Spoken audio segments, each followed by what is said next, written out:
Hello guys, welcome back to our channel. எல்லாம் part 1 Tamil பார்த்துட்டிங்களா? இன்றைக்கி நம்ம தமிழில் பார்ட் 2 வந்து பார்க்க போகிறோம். இதில் என்னென்ன பார்க்குறோன்னா, வளர் தமிழ், கனவு பலித்தது, இலக்கணம், இந்த மூணே முள்ள தான் நம்ம என்ன செய்கிறோம் பார்க்க போகிறோம். இதோட இயல் 1 வந்து என்ன செஞ்சிருச்சுன்னா கம்ப்ளீட் ஆகிடுச்சு. ஸோ தமிழில் இயல் 1 நம்ம தமிழ் நியூ சிலபஸில் கவர் ஆகக்கூடிய எல்லாமே நம்ம என்ன செஞ்சிட்டோம்னா புக் பேக் எல்லாத்துலேயுமே நம்ம கவர் பண்ணிட்டோம். புக் பேக்லேயும் சரி, நம்ம புக்குள்ளேயும் இருந்து சரி, நிறையா இம்பார்ட்டண்ட்டான பாயிண்ட்லாம் எடுத்துகிட்டு வந்திருக்கேன் நான்.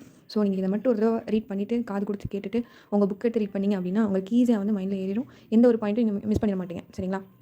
சரி, ஓகே. எப்படி கேட்டாலும் உங்களுக்கு எழுதுகிற மாதிரி தான் இருக்கும். ஓகே, நம்ம லெசனுக்குள்ள போகலாமா? ஓகே. ஸோ வளர்தமிழ் என்னது சிலபஸில் கவர் ஆகக்கூடியது. ஸோ அதனால் நம்ம என்ன செய்யணும், ஒரு டீட்டெயிலாக வந்து பார்த்து தான் ஆகணும். மனித பரிணாம வளர்ச்சியின் சிறப்புகளில் ஒன்று மொழி. அதாவது மனிதனோட பரிணாம வளர்ச்சியின் சிறப்பு அப்படின்னு சொன்னால் என்னன்னு சொல்லலாம் அப்படின்னு பார்த்தீங்கன்னா, மொழியை வந்து சொல்லலாம். மொழி தான் என்ன செய்யுதுன்னா, வேறு ஒரு உயிரினத்திலிருந்து நம்மளை என்ன செய்யுது, வேறுபடுத்தி காட்டுது. ஸோ உலகத்தில் எத்தனை மொழிகள் இருக்குது அப்படின்னா 6000க்கும் மேற்பட்ட மொழிகள் வந்து இருக்குது. அடுத்து இந்த பாரதியார் பாட்டு 2 கொடுத்துருப்பாங்க. அந்த பாரதியார் பாட்டு வந்து நம்ம பார்க்கணுமா, பாரதியார் சிலபஸில் இல்லை அப்படின்னு நினைக்காதீங்க. ஆனால் ஜிகேல பாரதியார் வந்து வரதுனால அவரை பற்றி எங்கெங்கெல்லாம் இருக்கோ அதில் நம்ம என்ன செய்யணும்னா டீட்டெயிலாக பார்க்கணும். ஸோ இங்கே பாரதியார் இருக்கார். ஸோ பாரதியாரை வந்து நம்ம என்ன செய்யணும் பார்த்துக்கலாம். யாமறிந்த மொழிகளிலே தமிழ் மொழி போல் எங்கும் காணும் அப்படின்னு சொல்லிட்டு ஒரு பாட்டு. இது ரொம்ப இம்பார்ட்டன்ட். இந்த 2 பாட்டுமே பார்த்துக்கோங்க. சரிங்களா? என்று பிறந்தவள் என்று உணராத இயல்பினலாம் எங்கள் தாய் அப்படின்னு சொல்லிட்டு கொடுத்துருப்பாரு. அடுத்து இலக்கியம் வந்ததுக்கப்புறம் தான் இலக்கணத்துக்கான விதிகள் வந்து என்ன செஞ்சுருக்கும், தோன்றியிருக்கும் அப்படின்னு சொல்லிட்டு எழுதியிருக்காங்க. அடுத்து தமிழ்லேயே ரொம்ப மிக பழமையான மொழி அப்படின்னா என்னன்னு சொல்லுவோம், தொல்காப்பியம். இது தமிழ் என்னன்னு சொல்கிறாங்க, ரொம்ப தொன்மையான மொழி, ஏன்னா ரொம்ப பழமையான மொழி அப்படிங்கிறதுனால. அடுத்து உயிரும் மெய்யும் சேர்றதுனால தான் என்ன ஆகுது, உயிர்மெய் எழுத்துக்கள் வந்து பிறக்குது அப்படின்னு சொல்லியிருக்காங்க. தமிழ் எழுத்துக்கள் எப்பயுமே எப்படி இருக்குமா, வலஞ்சொலி எழுத்துக்களாக தான் இருக்கும் அப்படின்னு சொல்லியிருக்காங்க. இது ரொம்ப இம்பார்ட்டண்ட்டான ஒரு பாயிண்ட். வலஞ்சொலி எழுத்துக்கள் அப்படின்னு பார்த்தோம்னா ஆ, ஏ, ஔ, நா, ஞா. ஸோ இதெல்லாம் நம்ம எப்படி எழுதும் போதே நம்ம எப்படி செய்வோம்னா ரைட் சைடு தான் எழுதுவோம். ஸோ இதை என்ன சொல்லுவாங்க, வலஞ்சொலி எழுத்துக்கள். இடஞ்சொலி எழுத்துக்கள்னா இது என்ன செய்வோம், நம்ம பின்னாடி இருந்து எழுதுவோம், லெஃப்ட் சைட்லேருந்தே எழுத ஆரம்பிப்போம். சரி, இந்த டாவை இப்படி இருந்து தான் இப்படி கொண்டு போவோம். இப்படி இருந்து நம்ம கொண்டு போக முடியாது இல்லையா? வலஞ்சொலி எழுத்துனா என்னது, நம்ம வலது பக்கமாக கொண்டு போகக்கூடிய எழுத்துக்கள் தான் வலஞ்சொலி எழுத்துக்கள் அப்படிங்கிறாங்க. சரியா? அடுத்து இந்த ஒரு பாக்ஸ் மாதிரி கொடுத்துருப்பாங்க. அதில் என்ன கொடுத்துருக்காங்க, மேற்கோள் வந்து நமக்கு தமிழ் சிலபஸில் ரொம்ப இம்பார்ட்டன்ட். ஸோ இதை கொடுத்து எந்த இலக்கியத்தில் இருக்குது அப்படின்னு கேட்பாங்க. சரியா? தமிழன் கிளவியும் அதனோரற்றை அப்படின்னு சொல்லிட்டு ஒரு மேற்கோள். இது வந்து எந்த இலக்கியம் அப்படின்னு கேட்டால் தொல்காப்பியம். எந்த சொல்ல இருந்துச்சு அப்படின்னா தமிழ் அப்படின்னு சொல்கிறாங்க.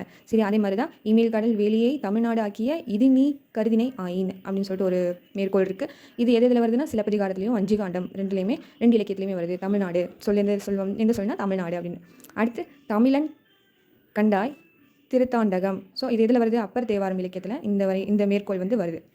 இது வந்து எங்கள் தமிழன்ட்டு வந்ததுனால தமிழன் சொல்லக்கூடிய அந்த சொல்ல இருந்து தான் என்ன செஞ்சிருக்கு, இந்த மேற்கோள் தோன்றியிருக்கு. ஸோ எப்படி கேட்டாலும், சொல்லு கேட்டாலும் இல்லை இலக்கியம் கேட்டாலும் நம்ம என்ன செஞ்சிடணும், கரெக்டாக அடிச்சிடணும். ஸோ இது வந்து நல்லா இம்பார்ட்டன்ட், ரொம்ப முக்கியமாக படிச்சுக்கோங்க. அடுத்து சீர்மை அப்படின்னா அதுக்கு என்ன பொருள் அப்படின்னு பார்த்தீங்க அப்படின்னா ஒழுங்குமுறை. சீர்மைனா என்னது, ஒழுங்குமுறையை குறிக்கக்கூடிய ஒரு சொல் தான் என்னது, சீர்மை. அதே மாதிரி எதிர்ச்சொல் வருது. இந்த சிலபஸ்க்குள்ளேயே எதிர்ச்சொல் ஒன்று வருது. அது என்னது, உயர்திணைக்கு ஆப்போசிட் சொல் என்னது அப்படின்னு கேட்டிருக்காங்க. தாழ்திணை. உயர்திணைக்கு ஆப்போசிட் என்னது, தாழ்திணை. அக்ரிணை எப்படி பிரிக்கிறாங்க அப்படின்னா அல் ப்ளஸ் திணைன்னு பிரிக்கிறாங்க.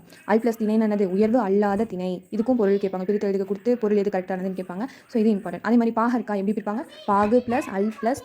ஸோ பாகற்காய் எப்படி பிரிப்பாங்க, பாகு ப்ளஸ் அல் ப்ளஸ் காயின் பிரிப்பாங்க. பாகுனா என்னது, இனிப்பு நமக்கு தெரியும் இல்லையா? ஸோ அல்னா என்னது, அல்னா அல்லாத அப்படின்னு பொருள். ஸோ இனிப்பு அல்லாத காய் அப்படின்னு சொல்லுவாங்க பாகற்காய். வளமை மிக்க மொழியில் இந்த தொல்காப்பியம், நன்னூல், 8 தொகை, 10 பாட்டு, திருக்குறள், நாலடியார், சிலப்பதிகாரம், மணிமேகலை இதெல்லாமே என்ன செய்வாங்கன்னா பொருத்துக்களை கொடுத்து கேட்பாங்க.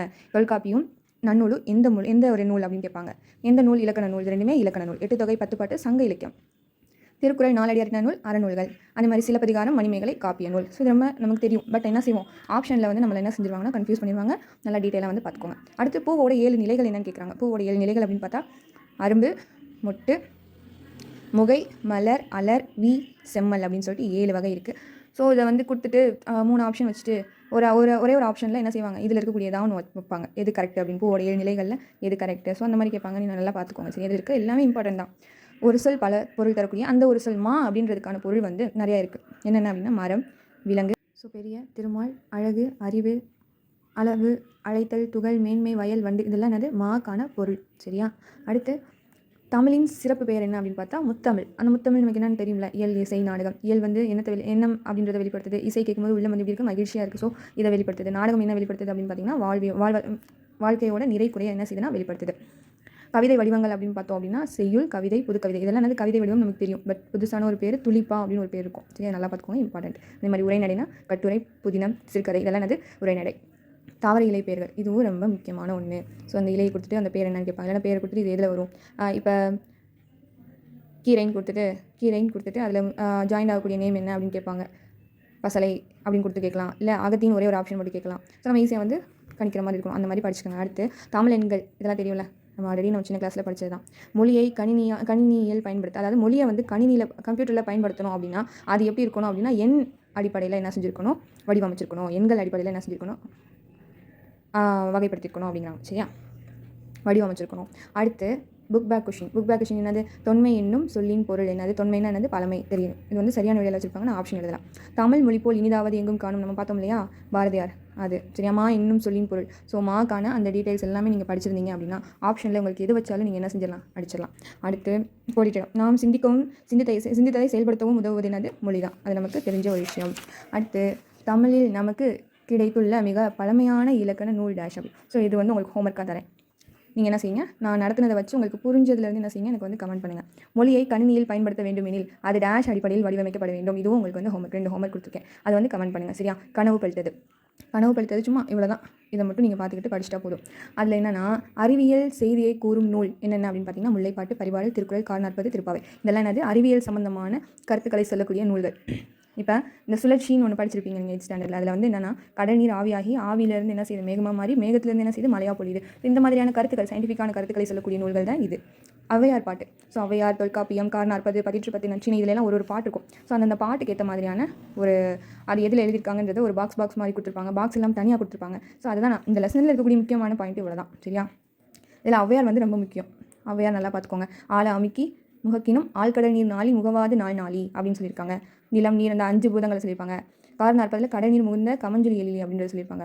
ஸோ அவ்வளோதான். இதில் கேச்சுரா இருந்தின சுருங்கிய நரம்பின் முடிமுதிர் பரவர் அப்படின்னு சொல்லியிருப்பாங்க. இதில் திணையளவு போதா சிறுநீர் நீண்ட பனியளவு காட்டும் அப்படின்னு சொல்லிட்டு சிறுநீர். சரி, அடுத்து தமிழ் பயின்ற அதாவது சயின்டிஸ்ட். தமிழிலே பயின்ற சயின்டிஸ்ட் யார் அறிவியல் அறிஞர்கள் யார் அப்படின்னு பார்த்தா ஃபஸ்ட்டு மேனாள் குடியரசுத் தலைவர் யார், ஏபிஜே அப்துல் கலாம். அப்துல் கலாமுக்கு அடுத்து இஸ்ரோவோட அறிவியல் அறிஞர் யார், டாக்டர் மயில்சாமி அண்ணாதுரை. அடுத்து அவருக்கு அடுத்து அந்த இஸ்ரோவோட தலைவர் யாருன்னு பார்த்தீங்கன்னா கை சிவன் அப்படிங்கிற ஒரு இது ரொம்ப இம்பார்ட்டன்ட். இதையும் பார்த்துக்கோங்க, கேட்டாலும் கேட்பாங்க. அடுத்து நான் இந்த லெசனில் ஒன்று சொல்ல மறந்துட்டேன். இதில் வந்து 12ஆம் பக்கத்தில் என்ன செஞ்சுருப்பாங்க அப்படின்னா அந்த ஒரு பாக்ஸ் மாதிரி கொடுத்துருப்பாங்க. அந்த பாக்ஸ் வந்து ரொம்ப இம்பார்ட்டன்ட். அது வந்து அவங்களுக்கு வந்து இதில் எழுதி கொடுக்கல. நீங்கள் புக்கில் அதை பார்த்தே படிங்க. அப்போ தான் உங்கள் மைண்டில் வந்து ஈஸியாக வந்து புரியும். இல்லை நான் அதை போடணும் அப்படின்னாலும் சொல்லுங்கள், நான் தனியாக ஒரு வீடியோவில் போடுறேன். சரி, அடுத்து இலக்கணம் பார்த்தோம் அப்படின்னா இலக்கணத்தில் என்ன இருக்குது, 5 வகையான மொழிகள், இலக்கண மொழிகள் இருக்குது. எழுத்து, சொல், பொருள், யாப்பு, அணி. இதில் என்ன பார்க்க போகிறோம் அப்படின்னா எழுத்து தான் நம்ம பார்க்க போகிறோம். எழுத்து இலக்கணம் எப்படி இருக்கும், எப்படி எழுதப்பட்டிருக்கும் அப்படின்னா ஒலி வடிவமாகவும் வரி வடிவமாகவும் என்ன செஞ்சுருப்பாங்க, எழுத்தை வந்து எழுதுறதுக்கு பயன்படுத்துவாங்க. சரியா, அடுத்து உயிரெழுத்துன்னு பார்த்தோம் அப்படின்னா உயிரெழுத்து தெரியுமா நமக்கு. ஸோ உயிரெழுத்து எப்படி வெளிப்படுது, காற்று மூலியமாக. ஸோ நம்ம வாயை திறக்கிறது, உதடுகளை விரிக்கிறது, குவிக்கிறது, இது மூலியமாக என்ன செய்யுதுன்னா உயிரெழுத்துக்கள் வந்து பிறக்குது அப்படிங்கிறாங்க. குறில் எழுத்துக்கள் 5, நெடில் எழுத்துக்கள் 7. என்னென்ன எழுத்துக்கள்னு பாருங்கள். சரியா, அடுத்து எழுத்தை உச்சரிக்கிறதுக்கான எடுத்துக்கொள்ளக்கூடிய கால அளவு தான் நம்ம என்னன்னு சொல்லுவோம் அப்படின்னா மாத்திரைன்னு சொல்லுவாங்க. சரியா, குறிலோட கால அளவு என்ன, அதாவது மாத்திரை என்ன அப்படின்னு பார்த்தீங்கன்னா 1 மாத்திரை. நெடிலோட மாத்திரை 2. மெய் எழுத்து அதாவது புள்ளி வைத்த எழுத்துக்களுக்கு எல்லாமே என்ன வரும், அரை மாத்திரை அப்படின்னு வச்சுக்கோங்க. சரியா, மெய் எழுத்துனா என்னது, புள்ளி வச்சு எழுதி இங்கிச்சு. ஸோ அதெல்லாம் என்னது அரை மாத்திரை. அதே மாதிரி ஆயுத எழுத்து புள்ளி மாதிரி தானே இருக்குது. ஸோ அது அரை மாத்திரை. மெய் எழுத்துக்கள் அப்படின்னு பார்த்தோம் அப்படின்னா மெயினாக உடம்பு அப்படின்னு சொல்லக்கூடிய ஒரு பொருள் இருக்குது. இதுவும் இம்பார்ட்டன்ட். இது மெய் எழுத்து எத்தனை 18. அதில் வல்லினம், மெல்லினம், இடையினம் சொல்லிட்டு பிரிப்பாங்க. வல்லினம் எப்படி இருக்கும், வன்மையாக ஒலிக்கும். மெல்லினம் மென்மையாக ஒலிக்கும். இடையினம் வன்மையாக ஒலிக்காது, மென்மையாகவும் ஒலிக்காது. இடைப்பட்டு ஒலிக்கக்கூடிய எழுத்து தான் என்னது, இடையினம் அப்படிங்கிறாங்க. உயிர்மெய் எழுத்து. உயிர்மெய்னா என்னது, உயிரெழுத்து 12 மெய் எழுத்து 18 சேர்றது தான் உயிர்மெய் எழுத்து. அந்த உயிர்மெய் எழுத்துக்கள் எத்தனை இருக்குது, 216 இருக்குது. அதாவது இது உங்களுக்கு வந்து அங்கே குழப்பி கொடுத்துருப்பாங்க. இது ரொம்ப ஈஸி. அதாவது என்னது குறியில் இங்கே நெடில், அவ்வளோதான், வேறு ஒன்றும் கிடையாது. அதுதான் அங்கே குழப்பி உங்களுக்கு ஸ்டேட்மெண்ட்டாக கொடுத்துருப்பாங்க. மெய் ப்ளஸ் உயிர்குறில், இதுவும் 2 சேர்றதுனால தான் என்ன ஆகுதுன்னா உயிர்மெய் குறில் உருவாகுது. அதாவது மெய் எழுத்துனா இக்கு, உயிர்குறில், உயிரெழுத்துனா உயிரெழுத்தில் குறில் எழுத்து நம்ம பார்த்தோம் இல்லையா, அந்த 5 எழுத்துல ஏதாவது ஒன்று வரும். அது 2 சேரும்போது என்ன ஆகுது, ஒரு உயிர்மெய் எழுத்து, உயிர்மெய் குறில் எழுத்து வந்து உருவாகுது. அதே மாதிரி தான் மெய் உயிர் நெடில் சேர்றதுனால உயிர்மெய் நெடில் எழுத்து உருவாகுது. சரியா, அதே மாதிரி ஆயுத எழுத்து நம்ம அரை மாத்திரை ஆல்ரெடி பார்த்துட்டோம். ஸோ உயிர்மெய் இதெல்லாம் இல்லாமல் இன்னொரு எழுத்து இருக்குது அப்படின்னா அது என்னது, ஆயுத எழுத்து தான் அப்படிங்கிறாங்க. ஸோ எக்ஸாம்பிள் என்ன சொல்லியிருக்காங்க, ஒரு பாக்ஸில் கொடுத்துருப்பாங்க. எக்ஸாம்பிள் கபிலர் அப்படின்னு இருக்கிற மாதிரி கானா உயிர் எழுத்து, அதுக்கு ஒரு மாத்திரை. பீனா அதுக்கு ஒரு மாத்திரை. லா அதுக்கு ஒரு மாத்திரை. இருன்றது மெய் எழுத்து, அதுக்கு அரை மாத்திரை. ஸோ 3 மாத்திரை. சரியா,